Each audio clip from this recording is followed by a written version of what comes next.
We like to believe we can see people clearly, that with time, we learn who to trust, who to avoid, and who truly stands beside us. But Niccolò Machiavelli knew something unsettling, something few ever admit. The most dangerous people are not strangers. They're the ones who smile when you succeed, nod when you speak, and quietly wait when you're distracted. Machiavelli lived in a world of betrayal.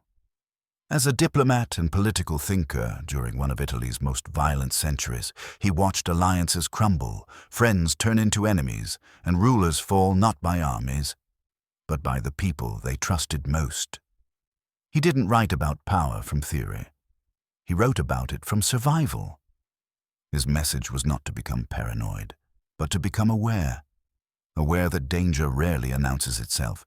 It creeps in silently, in familiar faces, in kind voices, in soft promises. He identified 3 types of people you will encounter in your life. 3 personalities that, if misunderstood, can undo everything you've built. Each one wears a different mask. Each one plays a different game. And unless you recognize them early, you will pay the price later. Let's begin. The first type Machiavelli warned us about. The flatterer. The one who builds you up only to watch you fall when it benefits them most. They don't argue. They agree. Always.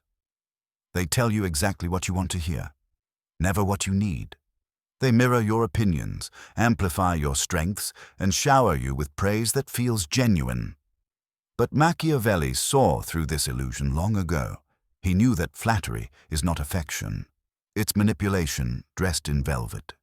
He warned, there is no other way of guarding oneself from flatterers than by letting men understand that you are not offended by the truth.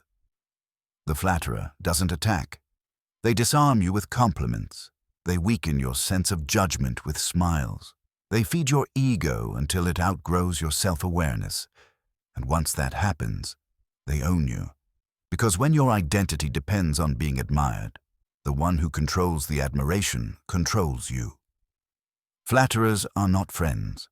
They're architects of your blindness. They study your insecurities, then use your need for approval as a leash. They stay close while you rise, but never too close.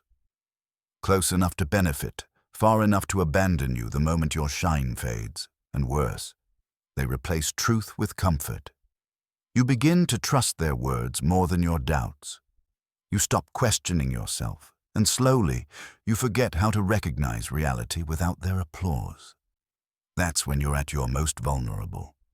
Because while you're standing in a house built from flattery, they're already outside, watching it collapse. Machiavelli didn't just warn about flatterers. He told leaders to welcome honesty, even when it hurts. He said, wise men listen to truth, even when it wounds. Fools demand comfort, even when it kills. Ask yourself, who tells you the truth when it's ugly? Who challenges you without fear of losing your approval?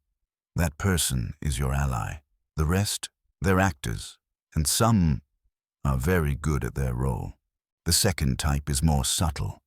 The obedient servant, the one who hides their ambitions behind perfect silence. This person never challenges you. They obey quickly, follow orders perfectly, and never push back. You might think this makes them ideal. Low maintenance, loyal, efficient. But Machiavelli saw something hidden beneath that silence.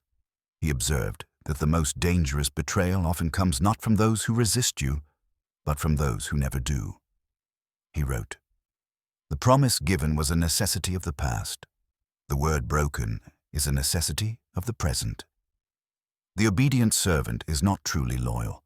They are adaptable. Their loyalty is not to you, but to their own survival.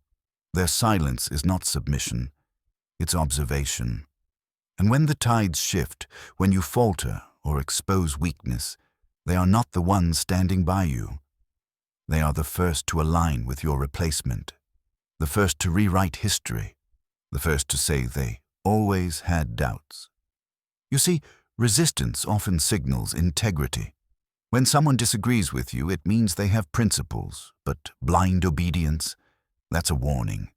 It means the person has no identity outside of your approval, and that kind of person will follow anyone strong enough to replace you. Machiavelli believed that those in power, whether rulers or leaders or creators, must be surrounded not by passive followers, but by thoughtful minds. People who think, people who challenge, people who ask hard questions, because challenge sharpens. But blind agreement dulls you. A room full of quiet agreement may feel peaceful, but it's often the quietest room that holds the greatest danger. And finally, the most dangerous of all, the patient rival, the one who studies your power with a calm smile and a sharpened memory. This person doesn't confront you. They don't question you. They don't undermine you, at least not directly. They appear loyal. They appear stable. But behind their quiet smile is something cold, precise, and ancient. Calculation. They are not fighting you. They are waiting for you. Machiavelli believed that true enemies rarely act with fire. They act with ice. They let you move freely, let you succeed, let you speak, all while building their strategy in silence. He wrote, "The lion cannot protect himself from traps, and the fox cannot defend himself from wolves. One must therefore be a fox to recognize traps, and a lion to frighten wolves. The patient rival is the fox. They may never confront you, but they lay traps. Small rumors, subtle shifts in opinion, gentle distance, and when something shakes your foundation, a mistake, a scandal, a failure, they step in, not as a challenger, but as a savior, as the one who saw it all coming. They don't need to destroy you. They only need to be ready when you destroy yourself." Machiavelli warned of these personalities not because he feared them, but because he understood them. He had seen men rise and fall not because of war, but because they misunderstood character. He said, "A wise man ought always to follow the paths beaten by great men and to imitate those who have been supreme. And those who survived always read people before they read plans. Ask yourself, who benefits most when you fall? Who is already where your allies should be when the dust settles? That's your patient rival, not your enemy, not your friend, something in between. So what do you do? Do you live in paranoia? Distrust everyone?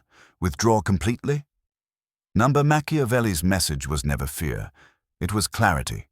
He didn't say, "Don't trust." He said, "Don't trust blindly." He didn't say, "Don't lead." He said, "Lead with your eyes open." These three types, the flatterer, the obedient, the patient, they are not always evil. In fact, they often don't even know they are playing a role. But their effect on your life is real, and if you don't see them for what they are, they will shape your choices and your downfall long before you notice. So stay kind, but be watchful. Trust, but verify. Lead, but listen. Because the higher you rise, the harder it becomes to tell the difference between applause and ambition. Power does not make people dangerous, but it magnifies what was already there. And the people Machiavelli warned you about, they were always there, smiling, listening, nodding, just waiting for you to look away. Now that you've seen them, really seen them, what you do next is up to you, but one thing is certain, you'll never see a quiet room the same way again.